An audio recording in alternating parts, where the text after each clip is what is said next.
El sobre temblaba en mis manos gastadas mientras estaba sentada en la sala del tribunal, observando a mi hija Rachel ajustar su saco de diseñador con la misma precisión calculada con la que había abandonado a sus hijos 15 años atrás. A mis 62 años, había aprendido a reconocer el peso de los momentos que pueden cambiarlo todo. Y aquel sobre Manila, suavizado por mis dedos tras tantas noches de insomnio recorriendo sus bordes, contenía el poder de destruir la mentira que ella había construido con tanto cuidado.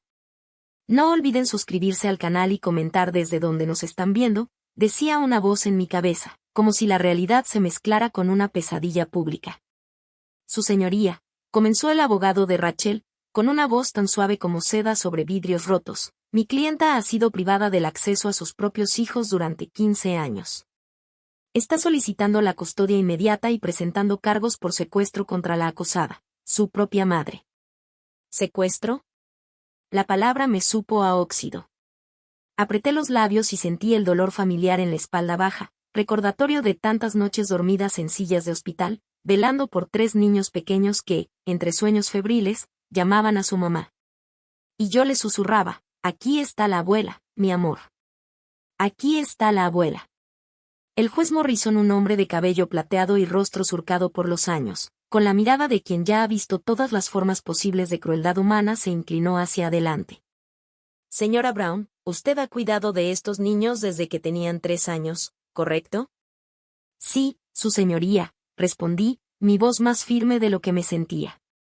Detrás de Rachel, alcancé a ver a mis muchachos, mis nietos, ya de 17 años y más altos que la mayoría de los adultos presentes.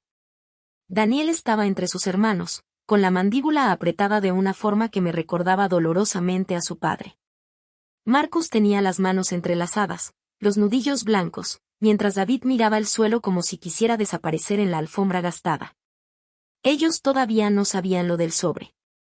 No sabían lo que su madre realmente había hecho. Durante este tiempo, la madre no tuvo contacto alguno, continuó el juez. La visitó 2 veces, respondí con cuidado. Una cuando tenían 8 años, para pedir dinero. Y otra cuando tenían 12, se quedó 3 días, antes de irse otra vez. Rachel se movió inquieta en su asiento y alcancé a notar un destello, culpa, miedo, antes de que su máscara volviera a su lugar. Siempre había sido hermosa, mi hija. Incluso ahora, a los 38, conservaba esa cualidad etérea que hacía que la gente quisiera protegerla, creer cualquier historia que contara. Me tomó años ver más allá de esa belleza y reconocer la frialdad que se escondía debajo. El abogado carraspeó. Su señoría, mi cliente estaba lidiando con depresión posparto y adicción. Necesitaba tiempo para sanar. Eso no anula sus derechos como madre. Depresión posparto. Como si eso explicara abandonar a 3 niños pequeños que lloraron hasta quedarse dormidos durante meses, que escondían galletas bajo la cama por miedo a no tener comida al día siguiente, que se sobresaltaban con cada ruido porque sus mentes jóvenes no podían distinguir entre los pasos que quizá trajeran a su madre de vuelta y los que podían llevárselos lejos una vez más. Señora Brown. La voz del juez Morrison me devolvió al presente. ¿Tiene documentación que acredite su tutela legal? Ese era mi momento. Me levanté despacio, con las rodillas protestando tras horas sentada en aquella banca de madera dura. Sí, su señoría, pero me gustaría presentar algo más primero. Caminé hacia el frente de la sala, sintiendo la mirada de Rachel clavarse en mi espalda. El sobre se sentía increíblemente ligero en mis manos, considerando el peso de lo que contenía. ¿Qué es esto?, preguntó el juez al recibirlo. Pruebas, respondí con calma. De lo que realmente significa ser madre. Las cejas del juez Morrison se alzaron mientras abría el sobre. Observé cómo su expresión cambiaba al sacar la primera fotografía. Daniel, en su primer día de kinder, con esa sonrisa de dientes chuecos mientras sostenía su nueva lonchera. Marcus, recibiendo su cinta azul del primer lugar en la Feria de Ciencias, con lágrimas de alegría corriéndole por las mejillas a sus 6 años. David, de 7, abrazándome después de su primer paseo en bicicleta sin rueditas. Pero no eran solo fotografías. Había boletas de calificaciones, cada una cuidadosamente protegida en fundas plásticas. Notas de reuniones con maestros escritas de mi puño y letra, permisos de excursión firmados con mi nombre, expedientes médicos donde yo aparecía como contacto de emergencia. La tutora autorizada. La que le sostuvo la mano entre fiebres y huesos rotos. Su señoría, interrumpió el abogado de Rachel, los recuerdos de infancia no. Siéntese, dijo el juez Morrison en voz baja, pero con tal firmeza que el abogado obedeció al instante. El juez siguió revisando el contenido del sobre, su rostro volviéndose más serio con cada documento. Señora Brown, ¿cuánto tiempo le tomó reunir todo esto? 15 años, respondí. Cada evento escolar, cada fiesta de cumpleaños a la que no fueron invitados porque nadie sabía dónde estaba su madre. Cada mañana de Navidad en que me preguntaban por qué no había llamado. Cada día del padre en que le hacían una tarjeta a su abuelo, mi difunto esposo, porque necesitaban una figura paterna y él fue todo lo que tuvieron, hasta que el cáncer se lo llevó hace 5 años. Escuché a uno de mis nietos soltar un leve sonido. No supe si era dolor o comprensión, pero no volteé. No podía ver sus rostros. Aún no. El juez Morrison levantó una fotografía en particular, y la reconocí incluso desde donde estaba. Los 3 niños, de 10 años, frente a nuestro pequeño arbolito de Navidad en mi departamento estrecho. Llevaban pijamas iguales que yo misma había cosido porque no alcanzaba el dinero, abrazándose, con esas sonrisas radiantes que solo los niños pueden tener. ¿Dónde estaba usted cuando se tomó esta foto?, preguntó el juez directamente a Rachel. Ella se irguió, y por primera vez vi resquebrajarse su compostura. Yo estaba tratando de poner mi vida en orden. No podía. No podía que, interrumpió él con voz serena, aunque con un filo peligroso debajo. ¿Enviar una tarjeta de Navidad? ¿Hacer una llamada? Rachel bajó la mirada. Señora Brown, continuó el juez, ¿hay algo más dentro de este sobre? Asentí. Los registros escolares, su señoría. Cada formulario que requería la firma de un padre, cada hoja de contacto de emergencia, cada permiso durante 15 años. El juez sacó un montón de documentos, y supe exactamente lo que estaba viendo, mi nombre, una y otra vez, en el espacio marcado como madre o tutora. Mi número de teléfono en la sección de contacto de emergencia. Mi firma en todo, desde permisos para excursiones hasta autorizaciones médicas. ¿Y el nombre de su hija aparece en estos documentos con qué frecuencia?, preguntó el juez. Nunca, su señoría. Ni una sola vez. La sala del tribunal estaba tan silenciosa que se escuchaba el zumbido del viejo radiador en la esquina. El abogado de Rachel le susurró algo con urgencia, pero ella negó con la cabeza, el rostro pálido. El juez Morrison colocó el sobre su escritorio con un cuidado deliberado. Señora Brown, tengo una última pregunta. ¿Sus nietos saben lo que hay en este sobre? Lo miré directo a los ojos. Aún no. ¿Y por qué no? Porque hay verdades demasiado pesadas para que las carguen los hijos, incluso cuando ya casi son adultos. Porque pasé 15 años protegiéndolos de la realidad, que su madre no solo los había dejado, sino que se había borrado de sus vidas por completo. Que no existía ni una sola hoja, en ninguna escuela, con su nombre escrito. Porque quise que tuvieran la oportunidad de conocerla sin el peso de mi juicio, dije, respirando hondo. Pero ya son lo bastante grandes para entender la verdad. El juez se recostó en su silla, y algo en su mirada me hizo saber que ya había tomado una decisión. Pero antes de que pudiera hablar, Rachel se levantó de golpe.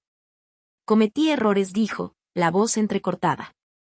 Pero siguen siendo mis hijos. Yo los traje al mundo. Los amo. La miré entonces. De verdad la miré. Estaba llorando. Lágrimas auténticas, no las emociones calculadas que había perfeccionado con los años. Por un instante, volvió a parecerse a la hija que yo había criado. A la muchacha que me llamó a las 3 de la mañana, embarazada y asustada. A la joven que me prometió que sería una buena madre. Pero recordé el peso de 3 cuerpecitos acurrucados contra mí durante las tormentas. El orgullo en sus ojos cuando los animaba en sus partidos de béisbol.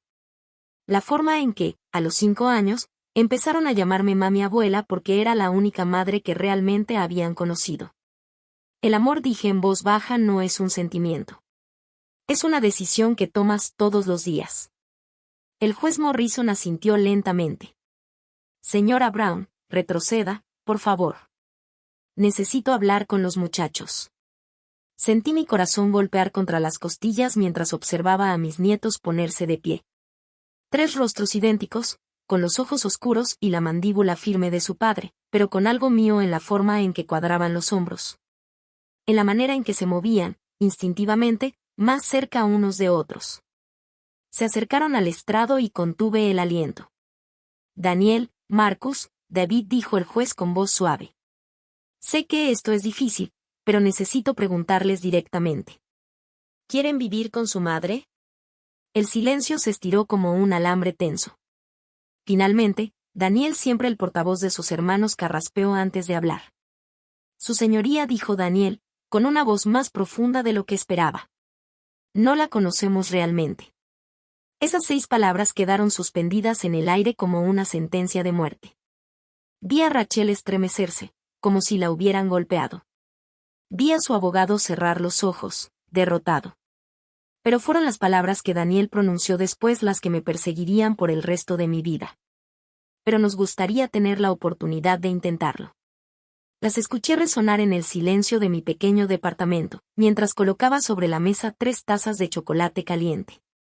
Un ritual que había mantenido todas las noches durante 15 años. La declaración de Daniel en el tribunal les había otorgado un periodo de prueba de 2 semanas con Rachel. 14 días para decidir si querían establecer una relación con la madre que los había dejado cuando aún usaban pañales. Abuela, estás temblando, observó Marcus, siempre tan atento a las emociones de los demás. A sus 17 años, había heredado la mente analítica de su padre, pero también una empatía que a veces me preocupaba. El mundo podía ser cruel con los chicos que sentían demasiado. Bajé la vista y me di cuenta de que tenía razón. La taza de cerámica tintineó contra el platito cuando la dejé en la mesa. Estoy bien, cariño. No, no lo estás, intervino David, el menor por 12 minutos, pero casi siempre el más directo. Se acomodó los lentes, un gesto nervioso que tenía desde tercero de primaria.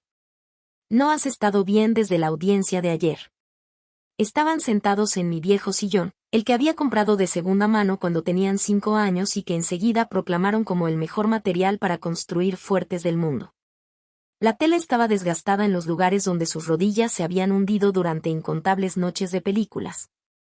Y aún se notaba la mancha tenue de cuando Marcus derramó jugo de uva durante una partida intensa de Monopoly. Muchachos, dije con cuidado, acomodándome en mi sillón, el que daba justo frente a ellos, como siempre, para poder vigilarlos. Quiero que sepan que decidan lo que decidan, los apoyo. La mentira me supo amarga, pero algunas mentiras sirven de escudo. ¿Cómo decirles que la idea de que Rachel se los llevara me hacía sentir que me moría? Que ya había recorrido mentalmente cada rincón de este departamento imaginando el eco de su ausencia. Quiere que nos mudemos a Seattle, dijo Daniel en voz baja, con ella y su novio. Novio. Rachel lo había mencionado brevemente en el juicio, un banquero de inversiones con el que llevaba apenas 8 meses. 8 meses.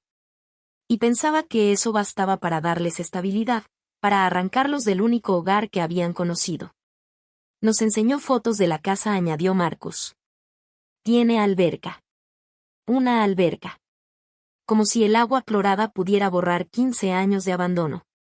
Como si los metros cuadrados pudieran medir el amor. Y cuartos para cada uno, intervino David, aunque su voz carecía de entusiasmo. Dijo que podemos decorarlos como queramos. Asentí, manteniendo el rostro sereno mientras sentía mi corazón deshacerse como papel viejo. Suena bien, cariño. Daniel se inclinó hacia adelante, con esos ojos oscuros tan parecidos a los de su padre, llenos de una seriedad que no correspondía a su edad.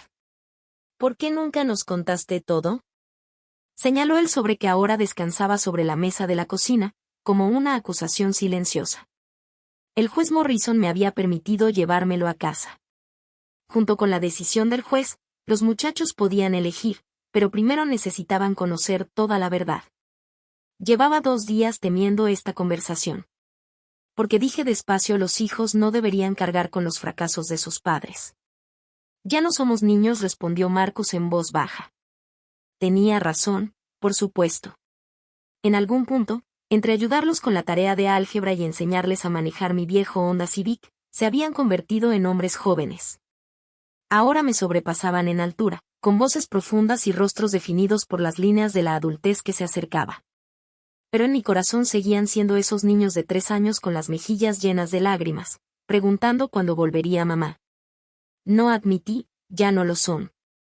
Me levanté y tomé el sobre, dejando que mis dedos recorrieran sus bordes familiares.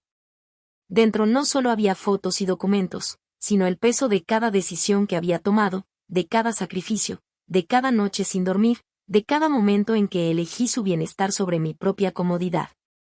Su madre tenía 23 años cuando nacieron. Comencé, acomodándome de nuevo en mi silla. Más joven de lo que ustedes son ahora. Su padre, que en paz descanse, estaba desplegado en el extranjero. Ella estaba sola con 3 bebés, y yo la fallé. Las palabras salieron quebradas, como vidrio bajo presión. Nunca lo había dicho en voz alta, ni siquiera para mí misma. ¿Qué quiere decir, abuela?, preguntó David. En ese entonces trabajaba en 2 empleos, expliqué. Su abuelo acababa de ser diagnosticado con cáncer por primera vez, y las cuentas médicas nos estaban ahogando. Cuando Rachel me llamó llorando, diciendo que no podía más, le dije que tenía que ser más fuerte. Le dije que ser madre implicaba sacrificios. Saqué una fotografía, una que nunca les había mostrado. Rachel a los 24 años, demacrada, con los ojos hundidos, sosteniéndolos a los 3 mientras lloraban desconsolados. Parecía una sombra de sí misma. Debí haber visto que se estaba hundiendo, continué. Debí haberme mudado con ella, pedir una licencia en el trabajo, algo. Pero en lugar de eso, le di consejos desde mi cocina, mientras ella se desmoronaba en la suya. Eso no justifica lo que hizo, dijo Daniel, con una dureza en la voz que me recordó dolorosamente a mí misma. No asentí, no lo justifica. Pero lo explica. Su madre no solo los abandonó a ustedes. Abandonó la parte de sí misma que los estaba fallando. Hay personas que corren hacia sus problemas, y otras que huyen. Rachel huyó. Marcus lloraba en silencio, con las lágrimas deslizándose por sus mejillas. David se había quedado inmóvil, como siempre hacía cuando trataba de procesar emociones difíciles. Daniel tenía la mandíbula apretada, los puños cerrados. Entonces, ¿por qué volver ahora?, preguntó Daniel con voz tensa. ¿Por qué demandarte por secuestro? Esta era la parte que había querido evitar, pero ellos merecían saber la verdad. Metí la mano en el sobre y saqué una carpeta que había mantenido aparte del resto, documentos legales que había recibido apenas el mes pasado. Su padre tenía una póliza de seguro de vida, dije en voz baja. Una bastante considerable. La póliza estaba configurada para liberarse cuando cumplieran 18 años, con su madre como beneficiaria, ya que seguía registrada como su tutora legal. El silencio que siguió fue ensordecedor. Solo vino por el dinero, susurró David. No sabemos eso con certeza, respondí. Sí, sí lo sabemos. Daniel se levantó de golpe y comenzó a caminar de un lado a otro, deteniéndose frente a la ventana que daba al pequeño patio donde les había enseñado a andar en bicicleta. El momento no es una coincidencia, ¿verdad, abuela?, dijo con voz tensa. Cumplimos 18 en 3 meses. 3 meses. El número quedó suspendido entre nosotros como un reloj de cuenta regresiva. Hay algo más, dije, odiándome por lo que estaba a punto de revelar. Ella presentó los documentos para que me declararan una tutora no apta hace 6 meses, pero esperó hasta ahora para hacerlos válidos. ¿Por qué?, preguntó Marcus, aunque en sus ojos ya se adivinaba la respuesta. Porque si me declaraban no apta, ella recuperaría automáticamente la custodia. Y como su tutora legal, tendría acceso inmediato al dinero del seguro, sin esperar a que cumplieran 18. La traición los golpeó como un puñetazo. Vi cómo las últimas huellas de esperanza infantil desaparecían de sus rostros, reemplazadas por algo más duro, más frío. Fue como verlos envejecer años en cuestión de segundos. Nunca quiso recuperarnos, dijo David con voz plana. Quiso el dinero. No podemos estar seguros de sus motivos, intenté decir, aunque las palabras sonaron vacías incluso para mí. Deja de protegerla, soltó Daniel, girando hacia mí. Deja de protegernos. Ya no somos unos niños, abuela. Podemos soportar la verdad. Tenía razón. Pero los instintos protectores que había perfeccionado durante 15 años eran difíciles de contener. Había pasado tanto tiempo protegiéndolos del abandono de Rachel que había olvidado que ya eran lo suficientemente fuertes para enfrentarlo. Tienes razón, dije en voz baja. Lo siento. La furia de Daniel se desinfló tan rápido como había surgido. Cruzó la habitación y se arrodilló junto a mi silla, tomando mis manos entre las suyas, tan grandes, tan firmes. No te disculpes por amarnos, dijo simplemente. Sus palabras rompieron algo dentro de mí. Sentí como las lágrimas que había contenido durante días por fin se escapaban. Esos muchachos, esos hombres jóvenes habían sido mi mundo entero durante 15 años. Les había entregado todo, mi dinero para el retiro, mi vida social, mis propios sueños, todo para darles estabilidad y amor. Y a pesar de las circunstancias de su infancia, se habían convertido en personas extraordinarias. ¿Qué va a pasar ahora?, preguntó Marcus en voz baja. Me limpié las lágrimas y enderecé los hombros. Ahora deciden ustedes. Tienen una elección que hacer. Y sea cual sea su decisión, la respetaré. Incluso si la elegimos a ella, preguntó David. La pregunta me atravesó el corazón, pero sostuve su mirada sin apartarme. Incluso entonces respondí. Porque eso es el amor de verdad, no poseer, sino estar dispuesto a soltar cuando eso es lo mejor para quien amas. Aunque eso te destruyera en el proceso. Necesitamos tiempo, dijo Daniel. Para pensar. Asentí, comprendiendo. Los vi caminar hacia su habitación compartida, ese pequeño espacio donde de alguna forma había logrado acomodar 3 camas individuales y todas las pertenencias acumuladas en 17 años. Escuché sus voces a través de la pared delgada, bajas, serias. El sonido de unos muchachos convirtiéndose en hombres en el transcurso de una sola conversación. Me quedé sola en la sala, rodeada por las huellas de nuestra vida juntos, los diplomas de la escuela colgados en la pared, las fotos familiares en cada rincón, el caos de tareas y equipo deportivo que, de algún modo, hacían que ese departamento apretado se sintiera como un hogar. El teléfono vibró. Un mensaje de texto. Rachel, los chicos parecían molestos cuando los dejé. Espero que no los estés envenenando contra mí. Necesitamos hablar antes de que decidan. ¿Podemos vernos mañana?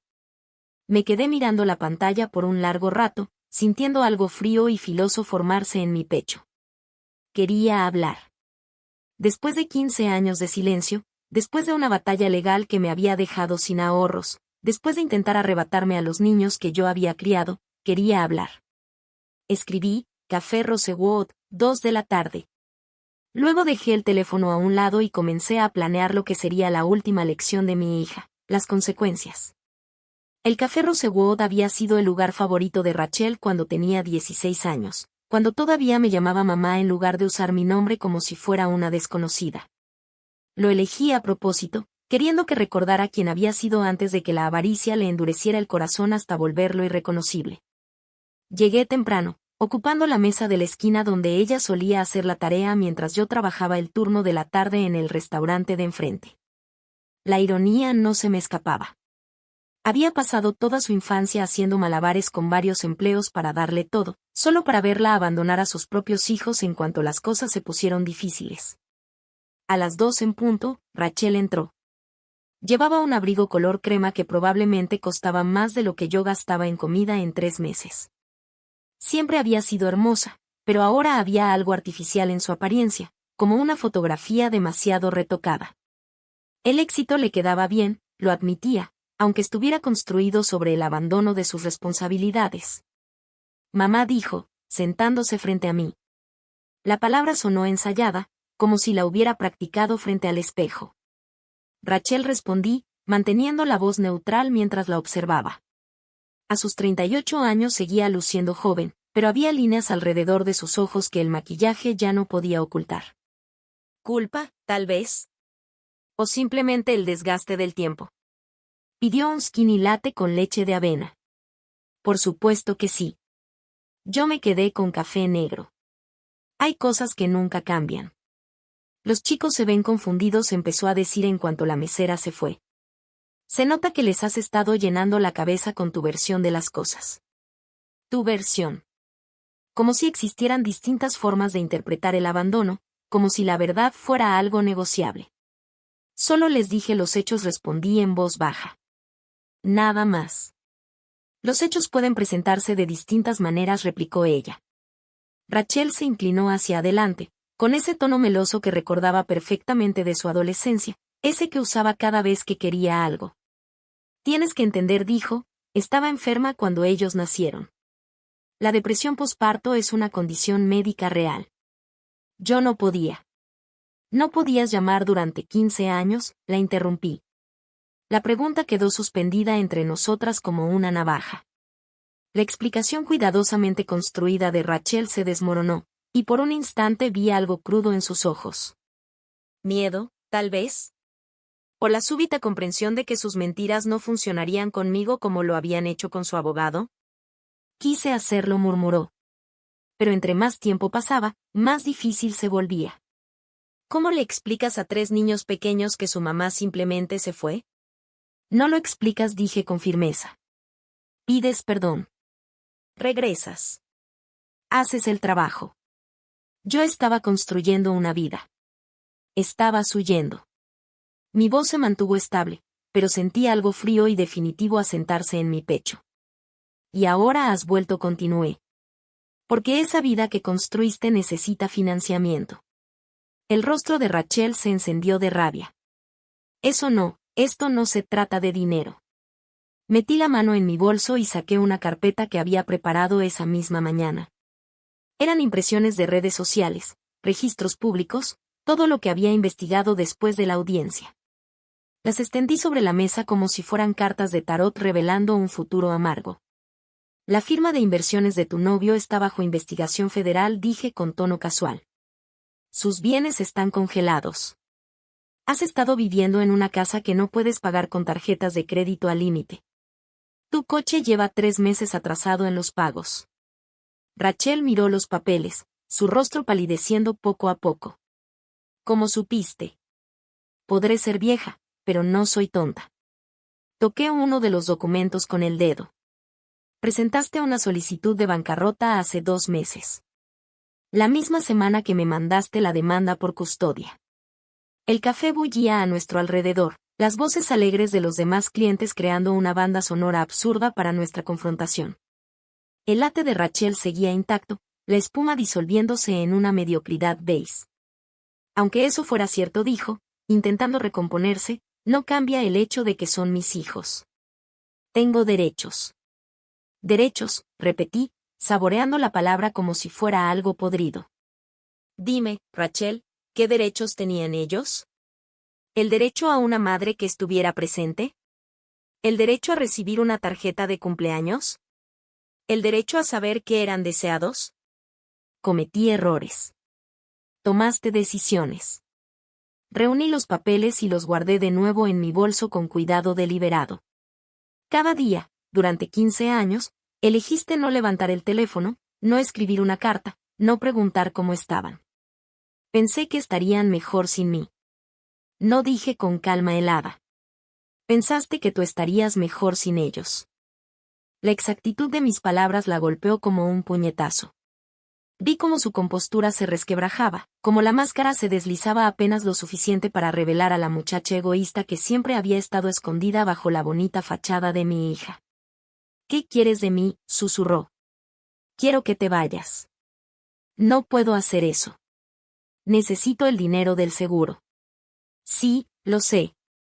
Me recosté en la silla, observando su rostro con detenimiento. Esto es lo que va a pasar. Vas a retirar tu petición de custodia. Vas a regresar a Seattle y le vas a decir a tu novio que el dinero no va a llegar, y vas a dejar a mis nietos en paz. Y si no lo haces, este era el momento hacia el que había estado construyendo todo. La culminación de 2 noches sin dormir investigando, planeando, preparándome para la guerra. Metí la mano en mi bolso otra vez y saqué una carpeta distinta.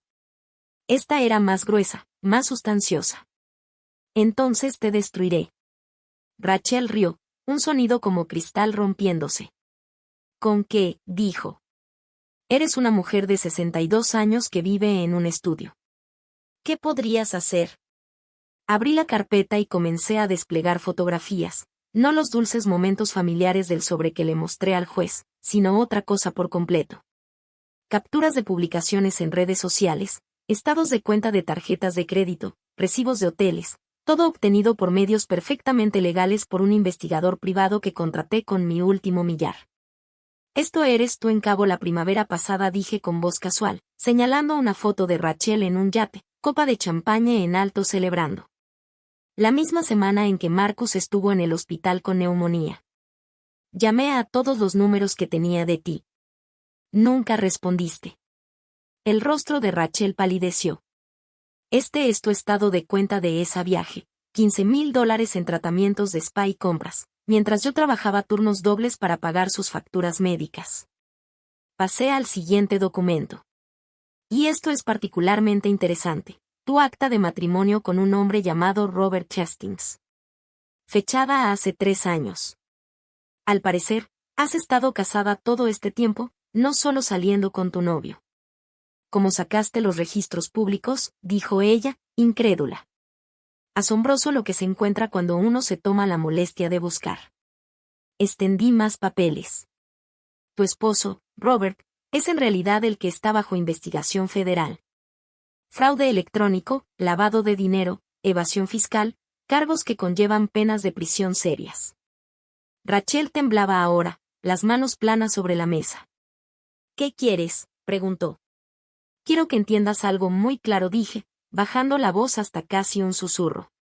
Esos muchachos han sido mi mundo entero durante 15 años. He sacrificado todo, mis ahorros, mi retiro, mi salud, mi vida social, para darles la estabilidad que tú no supiste proveer. No voy a permitir que vuelvas a sus vidas y los destruyas por dinero. Dijiste que ellos querían intentarlo. Lo dijeron porque son chicos buenos, con corazón noble, y en el fondo todavía tienen la esperanza de que su madre en verdad los ame. Empecé a recoger los papeles, pero tú y yo sabemos que ese no es el motivo real por el que estás aquí. Tú no puedes probarlo. Yo sí puedo probarlo todo. Cerré la carpeta de un chasquido, tu situación financiera, tu matrimonio, tu ausencia completa de sus vidas hasta que te resultó ventajoso desde el punto de vista económico volver. Tengo documentación de cada mentira que dijiste en el tribunal. Rachel me miró como si me viera por primera vez. Ya no eres la misma persona que me crió, dijo. No acepté. Esa mujer era demasiado confiada, demasiado perdonadora, demasiado dispuesta a creer que la gente podía cambiar. Me levanté, cargando el bolso en el hombro. La mujer que tienes delante ahora fue forjada por 15 años de acostar a 3 niños cada noche mientras ellos preguntaban por qué su madre no los quería lo suficiente para quedarse. Los quiero, dijo Rachel. El amor no es un sentimiento, Rachel, respondí. El amor es presentarse. El amor es sacrificio. El amor es anteponer las necesidades de otro a las tuyas. Incluso cuando es difícil. Sobre todo cuando es difícil. La miré. Aquella desconocida que compartía mi sangre pero no mis valores. No sabes lo que es el amor. Me giré para irme, pero su voz me detuvo. ¿Y si te enfrento? ¿Y si llevo esto a juicio? Me volví y algo en mi expresión la asustó, se pegó al respaldo de la silla. Entonces lo llevaré todo a los medios, dijo. Los hijos abandonados, la madre ausente que vuelve por dinero, el marido criminal, la quiebra, todo. Y cuando tu reputación esté destrozada, y tu esposo vaya a la cárcel y no te quede nada, me encargaré de que los muchachos sepan exactamente qué clase de persona es su madre. No les harías eso, respondí. Pruébame, replicó ella. Salí del café y respiré el aire frío de la tarde, dejándola sola entre las ruinas de sus mentiras cuidadosamente construidas. Mis manos estaban firmes ahora, mi propósito claro. Ella tuvo 15 años para demostrar que era madre. Ahora tenía 15 horas para demostrar que era lo suficientemente inteligente como para irse. Pero mientras conducía de regreso a casa de mis nietos, supe con fría certeza que no se iría en silencio. La gente como Rachel nunca lo hacía. Siempre tenían que empujar, probar límites, Ver cuánto podían exigir antes de que el mundo dijera que no. Afortunadamente, yo estaba preparada para lo que viniera. La llamada llegó a las 6:47 de la mañana, sacudiéndome del primer sueño decente que había tenido en semanas. Busqué el teléfono a tientas. El corazón me latía de inmediato con la misma alarma que trae ser contacto de emergencia para 3 chicos activos durante 17 años. Señora Brown, dijo la voz, profesional y seca. Habla la detective Sara Martínez del Departamento de Policía de Seattle. Llamo por su hija, Rachel Brown Hastings. El tono formal me dijo todo lo que necesitaba saber antes de que dijera una palabra más. Me incorporé en la cama, mis pies desnudos encontraron el frío del piso de madera. ¿Qué ha pasado?, pregunté. Fue arrestada anoche por cargos relacionados con el caso federal de su esposo, fraude electrónico, conspiración, lavado de dinero. Está pidiendo que contacte a su abogado. Cerré los ojos y sentí algo que no era exactamente satisfacción asentarse en mi pecho. Más bien inevitabilidad, como ver derrumbarse una casa construida sobre arena desde el principio. Señora Brown, ¿está ahí?, insistió la detective. Sí, respondí. Estoy aquí. Fui a la ventana y miré al patio donde mis nietos solían jugar. Detective, necesito que entienda algo, dije. Mi hija y yo estamos distanciadas. No tengo intención de contactar a su abogado ni de prestar ningún tipo de ayuda. Hubo una pausa. Dijo que dirías eso. Me pidió que te dijera que está dispuesta a firmar los papeles de custodia a cambio de representación legal. La audacia me dejó sin aliento. Incluso desde una celda, Rachel intentaba negociar para sacar provecho. Como si la custodia de los chicos a quienes había abandonado fuera una mercancía que pudiera intercambiar por su libertad. Dile a mi hija, respondí con cuidado, que me pondré en contacto. Colgué y me quedé en el silencio de mi pequeño departamento, viendo las motas de polvo bailar en la luz de la mañana. A través de las paredes delgadas, escuché a mis nietos despertarse, los sonidos familiares de 3 muchachos preparándose para la escuela, el tarareo suave de Marcus mientras se duchaba. Las quejas murmuradas de David sobre su tarea de cálculo, los movimientos cuidadosos de Daniel para no despertar a sus hermanos. Todavía no lo sabían. En unas horas, sus teléfonos empezarían a vibrar con alertas de noticias, notificaciones en redes sociales, la avalancha digital que sigue a cualquier escándalo de dinero y traición. Sus compañeros verían la foto de su madre en las noticias de la noche. Sus maestros los mirarían con esa mezcla particular de lástima y curiosidad que reservan para los hijos de acosados. Tenía que decírselo yo primero. Chicos, llamé en voz baja, tocando la puerta de su cuarto, ¿pueden salir? Necesitamos hablar. Salieron con distintos grados de preparación. Daniel, ya vestido para la escuela, Marcus, con pantalón de pijama y camiseta, David, con el cabello parado en ángulos imposibles. Una sola mirada a mi cara les dijo que no se trataba de tareas ni horarios. Siéntense, dije con suavidad. Se acomodaron en el sofá, 3 caras idénticas, con la misma expresión de preocupación. Incluso ahora, con 17 años, se movían como una unidad, apoyándose el uno al otro por instinto y por años de práctica. A su madre la arrestaron anoche, dije sin preámbulos. A veces el corte más amable es el más limpio. El silencio que siguió fue profundo. Los observé procesar la información, vi el parpadeo de emociones en sus rostros, sorpresa, confusión y luego algo que casi parecía alivio. ¿Por qué?, preguntó finalmente Daniel. Delitos financieros relacionados con el negocio de su esposo. Fraude electrónico, lavado de dinero. Me senté frente a ellos, las manos entrelazadas en el regazo. Va a salir en las noticias. Sus compañeros probablemente lo verán antes de que lleguen a la escuela. Marcus fue el primero en hablar, la voz baja pero firme. ¿Va a ir a la cárcel? No lo sé. Probablemente. David se acomodó los lentes, un gesto tan familiar que me dolió el corazón. ¿Y nosotros? ¿Qué nos pasa? Nada cambia, dije con firmeza. Tienen 17 años, casi son adultos. Aquí tienen un hogar mientras lo quieran. Tienen cartas de aceptación a la universidad esperándolos. Tienen un futuro que no depende de las decisiones de su madre. Quiere que nos mudemos a Seattle, dijo Marcus en voz baja. ¿Con ella?, preguntó Daniel, corrigiendo su voz, dura. Ella quería el dinero del seguro. Nosotros éramos la llave para acceder a él. Me dolió la amargura en su tono, aunque tenía razón. Sé que esto es difícil, intenté decir. No, interrumpió Daniel de pronto, levantándose y caminando hacia la ventana. No es difícil. Es clarificador. Ella no nos quiso hace 15 años, y no nos quiere ahora. Todo lo demás son detalles. Sus hermanos asintieron, y vi algo que no esperaba, no tristeza ni rabia, sino una especie de paz grave, como si una pregunta que habían cargado toda la vida por fin tuviera una respuesta definitiva. Abuela, dijo David con cuidado, ¿qué hiciste? La pregunta me tomó por sorpresa. ¿Qué quieres decir? ¿No sabías que esto iba a pasar?, preguntó Marcus. Ayer, cuando saliste para verla, te veías distinta, decidida. Estudié sus rostros, estos muchachos que me conocían mejor que nadie. Habían heredado la inteligencia de su padre y la intuición de su abuelo. Por supuesto había notado algo. Le di una opción, dije al fin. Que se fuera voluntariamente o que afrontara las consecuencias de sus actos.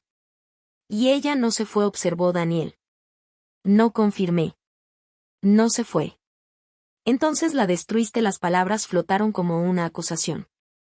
Esperé reproche, horror, decepción por parte de mis nietos al pensar que su abuela se había vuelto capaz de tanta frialdad calculada. En su lugar, David sonrió, una sonrisa pequeña y triste que transmitía a la vez aprobación y pena. Bien, dijo en voz baja. No, abuela, replicó Daniel. Ella tuvo 15 años para ser nuestra madre. 15 años para llamar, para visitar, para preocuparse. En cambio aparece cuando estamos a punto de recibir dinero y trata de arrebatarnos al único padre que realmente conocimos. Su voz se hizo más fuerte. Marcus asintió. ¿Cómo supiste lo de su marido?, preguntó Daniel. Vacilé, pero decidí que merecían la verdad. Contraté a un investigador privado después de la audiencia por la custodia. Tenía que saber por qué había vuelto realmente. Eso debió costar caro, dijo Daniel. Fue mi último $1000, dije encogiéndome de hombros. Bien gastado. Se miraron entre ellos, esa comunicación muda que siempre me había asombrado. Finalmente Marcus habló en nombre de los tres. No vamos a ir a la escuela hoy, chicos. No pueden faltar, dijo Daniel con decisión. Nos quedamos en casa con la abuela. Hoy va a ser lo suficientemente difícil sin tener que aguantar preguntas de compañeros y maestros. David ya buscaba su teléfono. Voy a reportarnos enfermos a los tres. Quise objetar, insistir en que mantuvieran sus rutinas normales. Pero la verdad era que los necesitaba tanto como ellos me necesitaban a mí. En unas horas mi teléfono empezaría a sonar. Reporteros, trabajadores sociales, abogados, vecinos bien intencionados que habrían visto las noticias. Tener a mis nietos a mi lado haría la tormenta más tolerable. Está bien, dije, pero vamos a pasar el día haciendo algo productivo. Solicitudes para la universidad, ensayos para becas, planear su futuro, dije tratando de mantener el tono práctico. Hablando de eso, intervino Daniel, acomodándose en el sillón. ¿Qué pasa cuando cumplamos 18 con el dinero del seguro? Había temido esa pregunta. Es de ustedes. Todo. Su padre quería que tuvieran seguridad financiera para la universidad y más allá. ¿Cuánto es?, preguntó David. Lo suficiente para pagar la universidad en cualquier escuela que los acepte. Lo suficiente para empezar su vida adulta sin deudas, hice una pausa. Lo suficiente como para que su madre pensara que valía la pena destruir a su familia con tal de ponerle las manos encima. La cifra, $1.2 millones divididos entre 3, me había estado quemando la mente desde que supe de la póliza. Era más dinero del que había visto en toda mi vida. Más que suficiente para darles oportunidades que yo sola nunca podría haberles ofrecido. Ya no puede quedarse con él, ¿verdad?, preguntó Marcus. ¿Con el arresto? No respondí. Sus problemas legales hacen imposible que reclame la custodia, y ustedes serán adultos antes de que su caso se resuelva. Sonreí, sintiendo una satisfacción genuina por primera vez en semanas. El dinero de su padre irá exactamente a donde él quería, al futuro de sus hijos.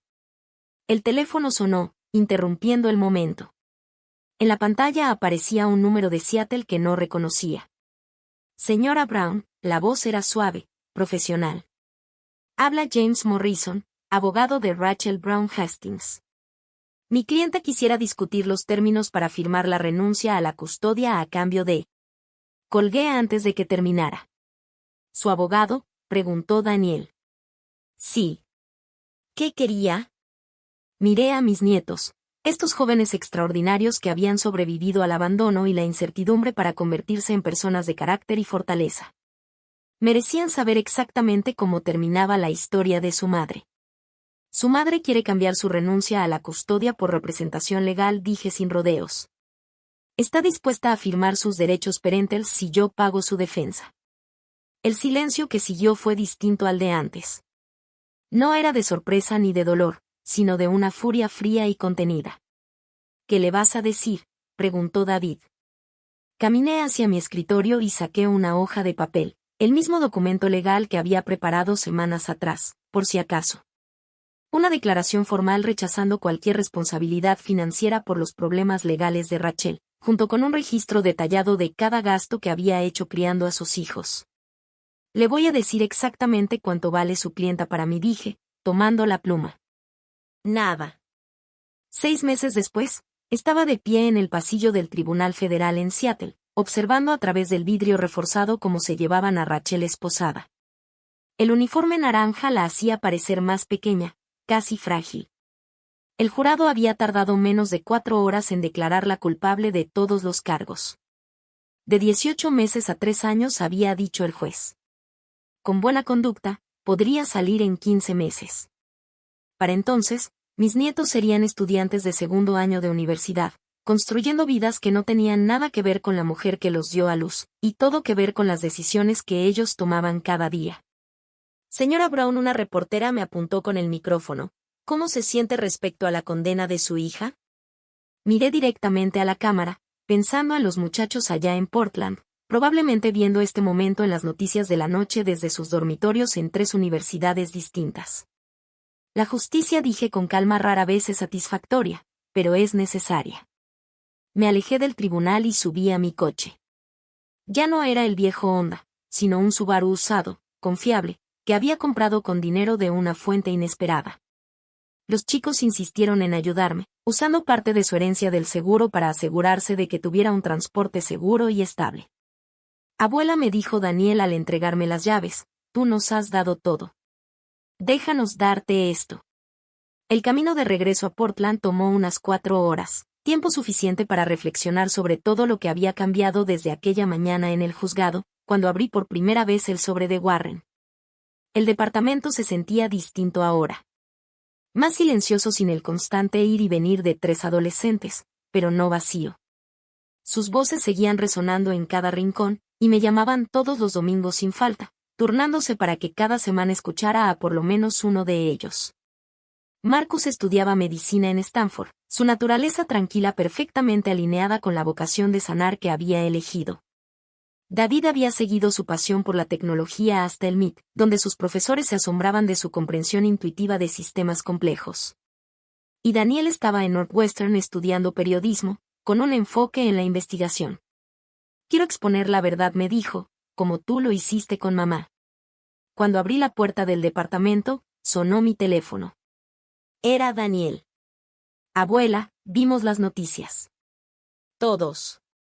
Marcus organizó una llamada grupal. Estamos los 3 aquí. Escuché sus voces mezcladas al fondo. Mis muchachos juntos, aunque separados por kilómetros. La tecnología moderna tenía sus ventajas. ¿Cómo te sientes?, preguntó Marcus, con esa voz suave de siempre. Aliviada, respondí con sinceridad. El cierre tiene su propio peso. Bien, dijo David con firmeza. Ella tomó sus decisiones. Ahora le toca vivir con ellas. Hubo una pausa, y entonces Daniel habló otra vez. Abuela, tenemos que contarte algo. Lo hemos estado planeando por semanas. El corazón me dio un brinco. A mis 63 años, Había aprendido a tener precaución con las sorpresas de mis nietos. Solían ser gestos grandes, de esos que te cambian la vida. Vamos a volar a casa para el Día de Acción de Gracias, dijo Marcos. Pero ese no es el verdadero motivo. Compramos una casa, anunció David. Bueno, hicimos una oferta. 4 habitaciones, 2 baños, una cocina grande donde todos podamos cocinar juntos. Me dejé caer en mi sillón favorito, el mismo que había sido testigo de tantas tareas escolares y charlas a medianoche. Chicos, eso está a nombre de ustedes, empecé a decir. No, abuela, me interrumpió Daniel. Está a nombre tuyo. Completamente pagada. Usamos parte de la herencia. Y antes de que digas algo, recuerda que el seguro de papá era para asegurar nuestro futuro. Nuestro futuro te incluye a ti. Siempre lo ha hecho. Las lágrimas, inesperadas, comenzaron a rodar por mis mejillas. No pueden simplemente.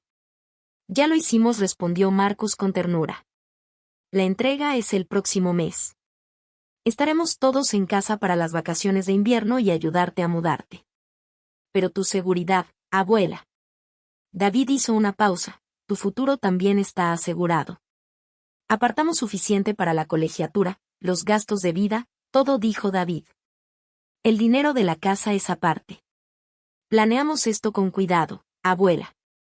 Aprendimos de la mejor. Pensé en todos los sacrificios que había hecho a lo largo de los años. Las comidas que me salté para que ellos comieran. La ropa de segunda mano para que tuvieran útiles nuevos. La cuenta de ahorros vacía que había financiado sus sueños. Habían estado observando, aprendiendo, entendiendo lo que realmente significa la familia. Además, agregó Daniel, y pude oír la sonrisa en su voz, vamos a necesitar un lugar donde traer a nuestras futuras esposas para que conozcan a su futura suegra. Este departamento es demasiado pequeño para ese nivel de intimidación. Solté una carcajada entre lágrimas, imaginando a esos 3 hombres extraordinarios trayendo algún día a sus parejas, continuando el ciclo de amor y protección que había definido a nuestra pequeña familia. Hay algo más, dijo Marcos en voz baja. Hemos estado hablando y queremos cambiarnos legalmente el apellido a Brown. Tu apellido. El silencio se extendió entre nosotros, cargado con 15 años de historia compartida. Me estaban honrando de la manera más profunda posible, reclamándome como su madre así como ya me habían reclamado en sus corazones. ¿Están seguros?, susurré. Nunca hemos estado más seguros de nada, respondió Daniel con firmeza. Eres nuestra madre en todo lo que importa. Ya es hora de que el papeleo refleje esa realidad. Cerré los ojos, abrumada por lo completo y perfecto de ese momento. Rachel lo había perdido todo, su libertad, su dinero, sus hijos, su dignidad. Y al perderlo todo, sin querer, me había dado el mayor regalo posible, la certeza absoluta de que los muchachos que crié sabían distinguir entre la mujer que los trajo al mundo y la mujer que realmente los amó. ¿Y el apellido de su padre?, pregunté. Thompson era la herencia de su familia. Lo vamos a unir, respondió David. Thompson Brown. Vamos a llevar los 2 legados, el amor de papá y tu sacrificio. 3 meses después, estaba de pie en la cocina de nuestra nueva casa, un espacio cálido y acogedor con encimeras de granito y ventanas que daban a un jardín donde ya planeaba sembrar verduras. Los muchachos habían regresado por las vacaciones de invierno, llenando la casa de risas, caos y ese tipo de ruido amoroso que solo una familia puede crear. Daniel estaba en la mesa de la cocina, con la laptop abierta, trabajando en un artículo sobre el abandono parental y los abuelos que intervienen para llenar ese vacío. Es una epidemia, me dijo. Lo que tú hiciste por nosotros, millones de abuelos lo están haciendo también, sacrificando sus años dorados para criar a los hijos de sus hijos. Marcus le enseñaba a David cómo hacer los famosos bontons de su abuelo, sus cabezas inclinadas sobre la barra de la cocina mientras trabajaban. La escena me llenó el corazón de una felicidad dolorosa. Continuidad, tradición, amor que se hereda. Mi teléfono vibró. Un mensaje de un número desconocido. Contra mi mejor juicio, lo abrí. Por favor. Sé que no merezco tu perdón, pero necesito intentar reparar el daño. Los muchachos también son mis hijos, Rachel. Había encontrado la forma de enviarme un mensaje desde la cárcel. La audacia era impresionante, incluso ahora. Le mostré el mensaje a Daniel, quien lo leyó con la misma mirada analítica y fría que usaba en su trabajo de investigación. ¿Qué quieres hacer?, preguntó.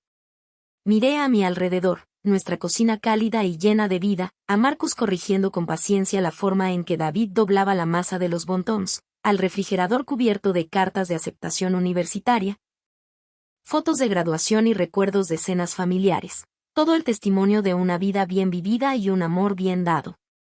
Nada dije, borrando el mensaje. Ella tuvo su oportunidad de ser su madre. Eligió el dinero en su lugar. ¿Y nosotros?, preguntó Daniel. ¿Qué elegimos nosotros? Sonreí, abrazándolo, envolviendo en ese gesto a mis 3 muchachos, a todos los años que habíamos luchado, sobrevivido y prosperado juntos. Eligieron el amor, dije suavemente.